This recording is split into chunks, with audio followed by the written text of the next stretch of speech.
I expect that many, perhaps all of you here today, read an article which appeared in the Wall Street Journal at the start of this year. The writers would be as familiar to an audience in this country as they are respected across the globe. George Shultz, William Perry, Henry Kissinger, Sam Nunn. The article made the case for, and I quote, "a bold initiative consistent with America's moral heritage." That initiative was to reignite the vision of a world free of nuclear weapons and to redouble effort on the practical measures towards it. The need for such vision and action is all too apparent. Last year, Kofi Annan said, and he was right, that the world risks becoming mired in a sterile standoff between those who care most about disarmament and those who care most about proliferation. The dangers of what he termed mutually assured paralysis are dangers to us all. Weak action on disarmament, weak consensus on proliferation are in none of our interests, and any solution must be a dual one that sees movement on both proliferation and disarmament. A revitalization, in other words, of the grand bargain struck in 1968 when the Nonproliferation Treaty was established. What makes this the time to break the standoff? Today, the non-proliferation regime is under particular pressure. We've already seen the emergence of a mixture of further declared and undeclared nuclear powers. And now, two countries, Iran and North Korea, both signatories of the NPT, stand in open defiance of the international community. Their actions have profound and direct implications for global security. Each of them also raises the serious prospect of proliferation across their region. In the case of Iran in particular, if the regime is trying to acquire nuclear weapons, and there are very few either in that region or outside it who seriously doubt that that is the goal, then it's raising the spectre of a huge push for proliferation in what is already one of the most unstable parts of the world. That alone makes the debate on disarmament and non-proliferation we have to have today different in degree. It's become more immediate, more urgent. On top of that, we must respond to other underlying trends that are putting added pressure on the original non-proliferation regime.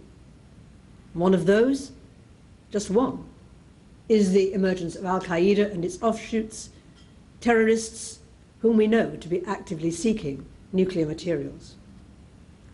Another, though, is the anticipated drive towards civil nuclear power, as the twin imperatives of energy security and climate security are factored into energy policy across the world.